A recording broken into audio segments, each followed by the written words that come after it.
Friends नमस्कार। केमिति अच्छे आपण मैंने आशा करुँच आपण मैंने बहुत भल थे खुशी थे। आज मैं बनाऊँगी चिकेन बिरयानी।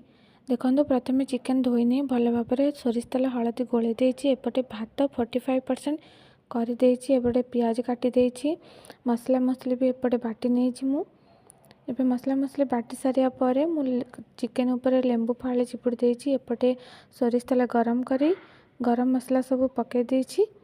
गरम मसला टिके हो सारा पर से पियाज पकई देछि। पियाज हो सारा पर भल भाव में भाजी नहीं मसला तक पकई दे लंका गुंड हल्दी गुंड टिके जीरा गुंड पकई दे भल भाव में कषि नहीं। कषि सारा पर मुझे लुण अल्प किछि लुण पकई तापर भल भाव में कषि नहीं से टमाटर पकई देछि। टमाटर कषि सारा पर भल भाव में मुझे चिकेन पकई देछि। चिकेन को मु 15-10 मिनट पर गोलिला पर चिकेन भलसे कषि गला पर मुझे किसी धनिया पत्र पकईकि आउ थे आउ 15-20 मिनट मुझे भल भाव में कषि नहीं। कषि सारा पर मुझे रायता प्रस्तुत करदे। रायता बहुत गाढ़ थिला से मु पानी दे देछि। एपटे चिकेन रे चिकेन मसला गोले देछि तापर ताको भल भाव में मु कषि नहीं। सेपटे लंका पियाज आ धनिया पत्र भल भाव में काटी मुझे पकई भल भाव में गोले नहीं। आ देखो ये छोट अदा भी गोले नहीं सब मु पकई दे भल भाव में गोले नहीं।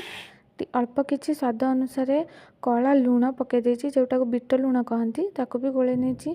एपटे देखो चिकेन प्रिपरेशन हो गलानी। एबे आमे ताको रखिबा बांफ दबा जोटा कहती। तापर एपटे मु लेयरिंग कर सारे। देखो प्याज पकईली तापर किछि अल्प भात पकईली तापर चिकेन पकईली पुणी धनिया पत्र पकईली एमती स्टेप बाय स्टेप मु लेयरिंग कर देछि। एबे मु दम लगेबी। देखंतु ता ऊपर मु अल्प किछि दम लगाया पूर्व किछि घी आउ किछि बटर क्यूब ता ऊपर पकई देछि जोटा कि लेयर रे भल लागिबो भल बासिबो भी तार। तापर मु ताको लेयर लगाया पर ताको मु बांफ दे देछि। बांफ हो सारा पर एबे देखो 15-20 मिनट पर मु लेयर लगे कि बांफ दम दे सारा पर एबे मु काढ़ी नहीं। देखो केते सुंदर बिरयानी हो जाइछि। एबे मु प्लेट को काढ़ी की सर्विंग करछि। देखो मुझे फास्ट लेयरिंग देखी नौ तले लगे तो चेक कर ने आपण मैंने बेस समय भी दम लगेबेनी। देखो लेयरिंग हो सारा पर मुझे काढ़ी सर्विंग करी प्लेट रू खाई भल लगुला। आपण मैंने भी थोड़े ट्राए करूँ।